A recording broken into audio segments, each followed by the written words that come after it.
Friends, MESന്റെ പുതിയൊരു recruitment notification വന്നിട്ടുണ്ട്. അപ്പോൾ MESനെ കുറിച്ച് എല്ലാവർക്കും അറിയാവുന്ന കാര്യങ്ങളായിരിക്കും. ഏകദേശം 150 സ്ഥാപനങ്ങളുണ്ട് ഇവർക്ക്.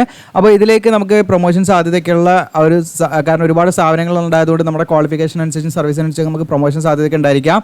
അപ്പോൾ ഇതിലേക്ക് വിളിച്ചിരിക്കുന്ന നോൺ ടീച്ചിങ് സ്റ്റാഫിനെയാണ്. അപ്പോൾ ഇതിലേക്ക് നിങ്ങൾക്ക് ലൈബ്രറിയൻ, അതുപോലെ മെക്കാനിക്, അതുപോലെ തന്നെ കമ്പ്യൂട്ടർ അസിസ്റ്റന്റ്, അതുപോലെ നിങ്ങൾക്ക് clerk, store keeper, then herbarium keeper, അതുപോലെ ഗാർഡനർ, അതുപോലെ ഓഫീസ് അറ്റൻഡന്റ് തുടങ്ങിയിട്ടുള്ള വേക്കൻസിയിലേക്കാണ് വിളിച്ചിരിക്കുന്നത്.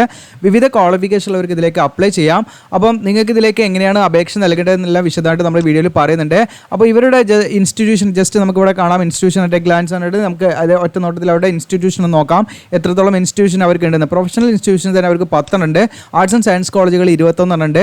ദെൻ വിമൻസ് കോളേജ് അവർക്ക് 8 കോളേജുകളുണ്ട്. Then aided higher secondary school 6 ഉണ്ട്. ദെൻ എയ്ഡഡ് ഹൈസ്കൂൾ 6 ഉണ്ട്. ദെൻ CBSE സ്കൂളുകൾ 33 ഉണ്ട്. Then other institution 66. അങ്ങനെ അതായത് 150ഓളം സ്ഥാപനങ്ങൾ MESനുണ്ട് എന്നുള്ളതാണ് നിങ്ങൾ മനസ്സിലാക്കണം. അപ്പോൾ നമുക്ക് പ്രൊമോഷൻ സാധ്യതയൊക്കെ ഉണ്ടാകാനുള്ള സാധ്യതകളുണ്ട്. അതുകൊണ്ട് നിങ്ങൾക്ക് താല്പര്യം ഉണ്ടെങ്കിൽ ഇതിലേക്ക് അപ്ലൈ ചെയ്യാം. വളരെ സിമ്പിളായിട്ട് നമുക്ക് അപ്ലൈ ചെയ്യാം. ഓഫ്ലൈൻ ആയിട്ടാണ് അപ്ലൈ ചെയ്യേണ്ടത്. അപ്പോൾ നമുക്ക് ഇതിൻ്റെ നോട്ടിഫിക്കേഷൻ ജസ്റ്റ് കാണിക്കാം. ഇതാണ് നോട്ടിഫിക്കേഷൻ. ഇത് വന്നിരിക്കുന്നത് മാർച്ച് 1 നോട്ടിഫിക്കേഷൻ വന്നിരിക്കുന്നത്. ഓക്കെ, അപ്പോൾ ഇതിലേക്ക് നോൺ ടീച്ചിങ് സ്റ്റാഫ് നിങ്ങൾക്ക് ഇവിടെ കാണാം. ഇത് നമ്മുടെ കാലിക്കറ്റ് യൂണിവേഴ്സിറ്റിയുടെയും MG യൂണിവേഴ്സിറ്റിയും കീഴിലെ അഫിലിയേറ്റഡ് ആയിട്ടുള്ള കോളേജുകളിലേക്കാണ് നിലവിൽ വിളിച്ചിരിക്കുന്നത് കേട്ടോ. കോളേജിലേക്കുള്ള വേക്കൻസികളാണ്. അപ്പോൾ ഇവിടെ നിങ്ങൾക്ക് കാണാം ക്ലർക്ക് കാലിക്കറ്റ് യൂണിവേഴ്സിറ്റിയുടെ കീഴിലുള്ള നിങ്ങൾക്ക് 25 വേക്കൻസി, MG യൂണിവേഴ്സിറ്റിയുടെ കീഴിലുള്ള സ്ഥാപനങ്ങളിലേക്ക് 4 വേക്കൻസി, അങ്ങനെ ടോട്ടൽ 29 വേക്കൻസി. അപ്പോൾ ഇവരുടെ ഈ പറയുന്ന MG യൂണിവേഴ്സിറ്റിൻ്റെയും അതുപോലെ കാലിക്കറ്റ് യൂണിവേഴ്സിറ്റിൻ്റെയും കീഴിൽ അഫിലിയേറ്റഡ് ആയിട്ടുള്ള കോളേജുകളിലേക്കാണ് നിലവിലെ വേക്കൻസി വന്നിരിക്കുന്നത് കേട്ടോ. LD computer assistant 4 vacancy Calicut യൂണിവേഴ്സിറ്റിയിലും MG യൂണിവേഴ്സിറ്റിയിൽ 2 വേക്കൻസി, അങ്ങനെ ആകെ 6 വേക്കൻസിയാണ് വന്നിരിക്കുന്നത്. UGC ലൈബ്രറിയൻ ഇതിൽ നിങ്ങൾക്ക് 2 വേക്കൻസി, കാലിക്കറ്റ് MGയിൽ വേക്കൻസി ഇല്ല, ആകെ മൊത്തം 2 വേക്കൻസി ഉള്ളൂ. മെക്കാനിക്ക് 1 വേക്കൻസിയാണ്, കാലിക്കറ്റിൽ മാത്രമേ ഉള്ളൂ. ദെൻ LD സ്റ്റോർ കീപ്പറിൽ 3 വേക്കൻസിയാണ്, അത് കാലിക്കറ്റ് മാത്രമേ ഉള്ളൂ. ദെൻ ഹെർബേറിയൻ കീപ്പർ ആണെങ്കിൽ 1 വേക്കൻസിയാണ്, കാലിക്കറ്റാണ്. ഗാർഡനർ 1 വേക്കൻസി, കാലിക്കറ്റാണ്. പിന്നെ ഓഫീസ് അറ്റൻഡൻറ്റ് 19 വേക്കൻസി കാലിക്കറ്റും 6 വേക്കൻസി MG യൂണിവേഴ്സിറ്റിയിൽ, അങ്ങനെ ടോട്ടൽ 25 വേക്കൻസി. ഓക്കെ, അപ്പോൾ ഈ പറയുന്ന ഓഫീസ് അറ്റൻഡൻറ്റിൽ മാത്രമേ 25 വേക്കൻസി ഉണ്ട് കേട്ടോ. അപ്പോൾ ഇതിലേക്ക് നിങ്ങൾക്ക് അപ്ലൈ ചെയ്യാനുള്ള കാര്യങ്ങളൊക്കെ ഞാൻ പറയാം. പിന്നെ PWBD കാൻഡിഡേറ്റ്സിന് എന്താണ് ഈ പറയുന്ന ഓഫീസ് അറ്റൻഡൻറ്റ് എന്ന് പറയുന്ന പോസ്റ്റിലേക്കൊക്കെ നിശ്ചിതമായിട്ടുള്ള റിസർവേഷൻ ഉണ്ടായിരിക്കും. അപ്പോൾ അങ്ങനെയുള്ള വിദ്യാർത്ഥികൾ എന്ത് ചെയ്യണമെന്ന് വെച്ചാൽ അവർ ആ ഒരു സർട്ടിഫിക്കറ്റ് കാര്യങ്ങളൊക്കെ ഉണ്ടായിരിക്കണം കേട്ടോ, ഡിസബിലിറ്റി. പിന്നെ ഇതിൻ്റെ ക്വാളിഫിക്കേഷൻ നമ്മൾ നോക്കുന്നത് ലൈബ്രറിയൻ നിങ്ങൾക്കൂടെ കാണാം. Masters degree in library science or information science or documentation science. ഇതിൽ ഈ പറഞ്ഞിരിക്കുന്ന ഏതെങ്കിലും ഒരു ഡിസിപ്ലിനിൽ നിങ്ങൾക്ക് PG ഉള്ളവർക്ക് ഇതിലേക്ക് അപ്ലൈ ചെയ്യാം. ഇനി അതിന് ഇക്വലൻ്റ് ആയുള്ള പ്രൊഫഷണൽ ഡിഗ്രി ഉള്ളവർക്കും അപ്ലൈ ചെയ്യാൻ 50% മാർക്ക് വേണമെന്നുള്ള കണ്ടീഷനാണ്. അതുപോലെ തന്നെ ഗുഡ് അക്കാദമിക് ആയിട്ടുള്ള റെക്കോർഡായിരിക്കണം. നമുക്ക് ഈ പറയുന്ന നമ്മുടെ അക്കാദമിക് ആയിട്ട് നമ്മൾ നല്ല രീതിയിൽ നമ്മൾ പഠിച്ച് പഠന നിലവാരം നിലനിർത്തിയ ഉദ്യോഗാർത്ഥികളായിരിക്കണം എന്നുള്ള കണ്ടീഷനാണ് കേട്ടോ. പിന്നെ നമ്മൾ കമ്പ്യൂട്ടറൈസേഷൻ, ലൈബ്രറി കമ്പ്യൂട്ടറൈസേഷനെ കുറിച്ചുള്ള അറിവുണ്ടായിരിക്കണം എന്നുള്ളതാണ്. അതോടൊപ്പം തന്നെ നമുക്ക് ഈ നെറ്റൊക്കെ ഉണ്ടായിരിക്കണം എന്നുള്ളതാണ്. നമ്മളുടെ ഈ പറയുന്ന സബ്ജക്റ്റുമായി ബന്ധപ്പെട്ടുള്ള നെറ്റ് നമ്മൾ ക്ലിയർ ചെയ്തിരിക്കണം. അങ്ങനെയുള്ളവർക്കാണ് ഇതിലേക്ക് അപ്ലൈ ചെയ്യാൻ പറ്റും കേട്ടോ, ഈ പറയുന്ന ലൈബ്രറിയൻ എന്നുള്ള ആ ഒരു പോസ്റ്റിലേക്ക്. അടുത്തത് LD ക്ലർക്കിലേക്ക് അപ്ലൈ ചെയ്യാൻ ജസ്റ്റ് SSLC 10ാം ക്ലാസ് നിങ്ങൾ പാസ്സാണെങ്കിൽ നിങ്ങൾക്ക് LD ക്ലർക്കിലേക്ക് അപ്ലൈ ചെയ്യാം കേട്ടോ. അപ്പോൾ വേക്കൻസിയുടെ എണ്ണം നോക്കണ്ട, നിങ്ങൾക്ക് അപ്ലൈ ചെയ്തിടാം. ഇതിന് അടുത്തത് LD സ്റ്റോർ കീപ്പർ ആണ്. ഇതിലേക്ക് നിങ്ങൾക്ക് SSLC ആണ് അപ്ലൈ ചെയ്യാനുള്ള ക്വാളിഫിക്കേഷൻ വരുന്നത് കേട്ടോ. അപ്പം നിങ്ങൾക്ക് അതിലേക്ക് അപ്ലൈ ചെയ്യാം. ദെൻ കമ്പ്യൂട്ടർ അസിസ്റ്റൻറ്റ്, ഇതിലേക്ക് നിങ്ങൾക്ക് അപ്ലൈ ചെയ്യാനുള്ള ക്വാളിഫിക്കേഷൻ 10ാം ക്ലാസ് തന്നെയാണ്. ജസ്റ്റ് നിങ്ങൾക്ക് 10ാം ക്ലാസ് ഉണ്ട്, അതിലേക്ക് അപ്ലൈ ചെയ്യാം കമ്പ്യൂട്ടർ അസിസ്റ്റൻറ്റിലേക്ക്. പക്ഷേ നമുക്ക് ടൈപ്പ് റൈറ്റിംഗ് ഉണ്ടായിരിക്കണം. ഇംഗ്ലീഷ് ഈ പറയുന്ന ഹയർ KGT അല്ലെങ്കിൽ മലയാളം ലോവർ, ഈ രണ്ടും ഉണ്ടായിരിക്കണം കേട്ടോ. ഇംഗ്ലീഷിലും മലയാളം KGT എന്താണ് ടൈപ്പ് റൈറ്റിംഗ് നമുക്ക് പഠിച്ചിരിക്കണം. ദെൻ അതോടൊപ്പം തന്നെ കമ്പ്യൂട്ടർ വേർഡ് പ്രോസസ്സിനെ കുറിച്ച് നല്ല അറിവുണ്ടായിരിക്കണം എന്നുള്ളതാണ്. പിന്നെ അതോടൊപ്പം തന്നെ മെക്കാനിക്കിലേക്ക് നിങ്ങൾക്ക് അപ്ലൈ ചെയ്യാൻ 8ാം ക്ലാസ് ആണ്. 8ാം ക്ലാസ്സും പ്ലസ് നിങ്ങൾക്ക് IT അല്ലെങ്കിൽ ഡിപ്ലോമ ഇൻ മെക്കാനിക്കൽ അല്ലെങ്കിൽ ഇലക്ട്രോണിക്സ്. അപ്പോൾ IT കഴിഞ്ഞവർക്ക് അപ്ലൈ ചെയ്യാം. മെക്കാനിക്കലിലോ അല്ലെങ്കിൽ ഇലക്ട്രോണിക്സിലോ ഇതുമായി ബന്ധപ്പെട്ടുള്ള ട്രേഡുകൾ നിങ്ങൾ IT അല്ലെങ്കിൽ ഡിപ്ലോമ കഴിഞ്ഞവരാണെങ്കിൽ നിങ്ങൾക്ക് ഇതിലേക്ക് അപ്ലൈ ചെയ്യാവുന്നതാണ് കേട്ടോ, മെക്കാനിക് എന്നുള്ള പോസ്റ്റിലേക്ക്. ദെൻ ഹെർബേറിയൻ കീപ്പർ എന്ന് പറയുന്നത് ഇതിലേക്ക് നിങ്ങൾക്ക് SSLC വിത്ത് എക്സ്പീരിയൻസ് ആണ്. ബോട്ടണി ലബോറട്ടറിയിലുള്ള ഒരു എക്സ്പീരിയൻസും വേണം. അപ്പോൾ SSLCയും മതി, ജസ്റ്റ് SSLC പ്ലസ് നിങ്ങൾക്ക് ബോട്ടണി ലബോറട്ടറി ഒക്കെ നിന്നിട്ടുള്ള ഒരു എക്സ്പീരിയൻസ് ഉണ്ട്. ഇതിലേക്ക് അപ്ലൈ ചെയ്യാം. എത്ര വർഷം എന്നൊന്നും പറയുന്നില്ല, ജസ്റ്റ് ഒരു എക്സ്പീരിയൻസ് ഉണ്ടാൽ മതി. ഇതിനടുത്ത് ഗാർഡനർ ആണ്. ഇതിലേക്ക് നിങ്ങൾക്ക് 7ാം ക്ലാസ് പ്ലസ് എന്താണ് ഈ ഗാർഡനർ ആയിട്ടുള്ള ഒരു എക്സ്പീരിയൻസും വേണം, എവിടെയെങ്കിലും വർക്ക് ചെയ്തിട്ടുള്ള അങ്ങനെയുള്ളവർക്ക് അതിലേക്ക് അപ്ലൈ ചെയ്യാം. അടുത്ത ഓഫീസ് അറ്റൻഡൻ്റ് ആണ്. 7ാം ക്ലാസ് ആണ്. അതിലേക്ക് ജസ്റ്റ് ക്വാളിഫിക്കേഷൻ.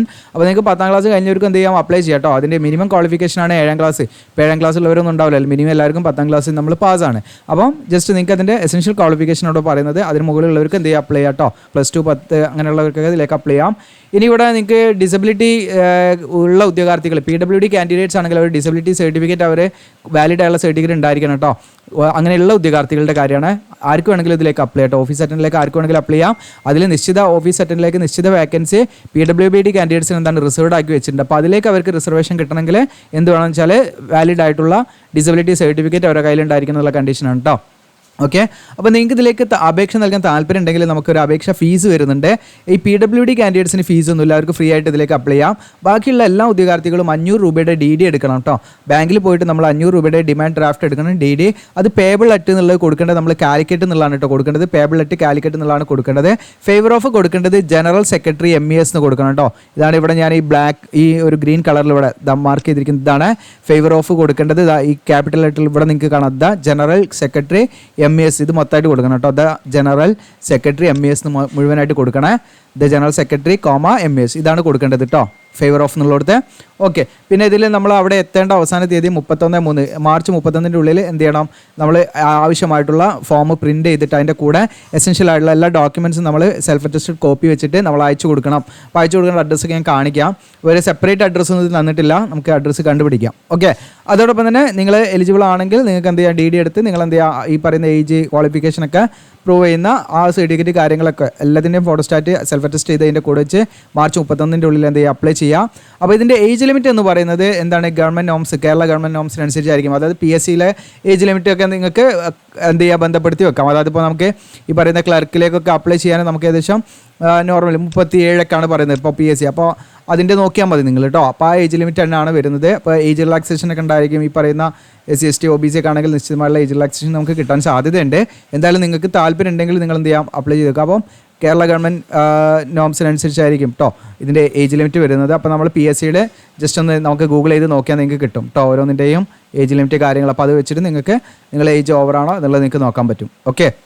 ഇനി നിങ്ങൾ എലിജിബിൾ ആണെങ്കിൽ നിങ്ങൾ എന്താണെന്ന് വെച്ചാൽ ഏത് അഡ്രസ്സിലേക്കാണ് അയച്ചു കൊടുക്കുക, കാരണം നമുക്കൊരു സെപ്പറേറ്റ് പ്രത്യേക അഡ്രസ്സ് ഒന്നും ഇതിൽ തന്നിട്ടില്ല. നിങ്ങൾക്ക് ഡയറക്റ്റ് ആയിട്ട് ഇതാണ് ഇവരുടെ അഡ്രസ്സ്, ഓഫീസ് അഡ്രസ്സ് ഇതാണ്. ഒന്നുകിൽ ഡയറക്റ്റ് ആയിട്ട് ഇവിടെ കൊണ്ടുപോകാം. അതായത് ഇവിടെ ഞാൻ മാർക്ക് ചെയ്യുന്നത്, ഇവിടെ കാണാൻ പറ്റും നിങ്ങൾക്ക്. ഓക്കെ. ഈ ഒരു അഡ്രസ്സിലേക്ക് നമുക്ക് എന്ത് ചെയ്യാം, പോസ്റ്റായിട്ട് സ്പീഡ് പോസ്റ്റായിട്ട് അയച്ചു കൊടുക്കാം. അങ്ങനെ സ്പീഡ് പോസ്റ്റ് ആയിട്ടാണ് നിങ്ങൾ അയച്ചു കൊടുക്കുന്നതെങ്കിൽ ഇവിടെ 2 ഫോൺ നമ്പർ ഉണ്ട്. ഈ ഫോൺ നമ്പറിൽ ഒന്ന് ബന്ധപ്പെട്ടതിന് ശേഷം മാത്രം നിങ്ങൾ അയച്ചു കൊടുക്കുക കേട്ടോ. ഓക്കെ. ആരെങ്കിലും അങ്ങനെ വിളിച്ചിട്ട് ഒരു കോൾ എടുത്ത് കൺഫേം ചെയ്തിട്ടുണ്ടെങ്കിൽ എന്ത് ചെയ്യുക, ഒന്ന് കമൻറ്റിൽ സൂചിപ്പിക്കുക, ബാക്കിയുള്ള വിദ്യാർത്ഥികൾക്ക് ഇത് എളുപ്പമാവും. ഓക്കെ. അപ്പോൾ ഇവിടെ നിങ്ങൾക്ക് കാണാം ഫോൺ നമ്പർ. ഈ ഫോൺ നമ്പർ നിങ്ങൾ വിളിച്ചന്വേഷിക്കുക. ഇല്ലെങ്കിൽ നിങ്ങൾ എന്ത് ചെയ്യുക, ഡയറക്റ്റ് കൊണ്ടുപോകാൻ പറ്റുമെങ്കിൽ പിന്നെ ഫോൺ നമ്പറിൽ വിളിക്കേണ്ട ആവശ്യമില്ല. MES നിങ്ങൾക്ക് കാണാം FGM women's college campus IMA hall road നടക്കാവാണ് കേട്ടോ. നടക്കാവ് PO കോഴിക്കോടാണ് ഇത് വരുന്നത്. 630001 കേട്ടോ പിൻകോഡ്. ഓക്കെ. ജസ്റ്റ് അത് ഞാൻ ഒരുപാട് വരച്ച് വൃത്തിയാക്കി ഒന്ന് ജസ്റ്റ് ഇതാക്കി തരാം. ഓക്കെ. അപ്പോൾ ഇതാണ് അഡ്രസ്സ്. ഓക്കെ. ഇതാണ് അഡ്രസ്സ്. ഇതിലേക്ക് നമുക്ക് ഡയറക്റ്റായിട്ട് നമുക്ക് എന്താണ് ഡയറക്റ്റായിട്ട് അവിടെ കൊടുക്കാൻ അപേക്ഷ കൊടുക്കാൻ പറ്റുകയാണെങ്കിൽ നിങ്ങൾക്ക് വിളിക്കേണ്ട ആവശ്യമൊന്നുമില്ല.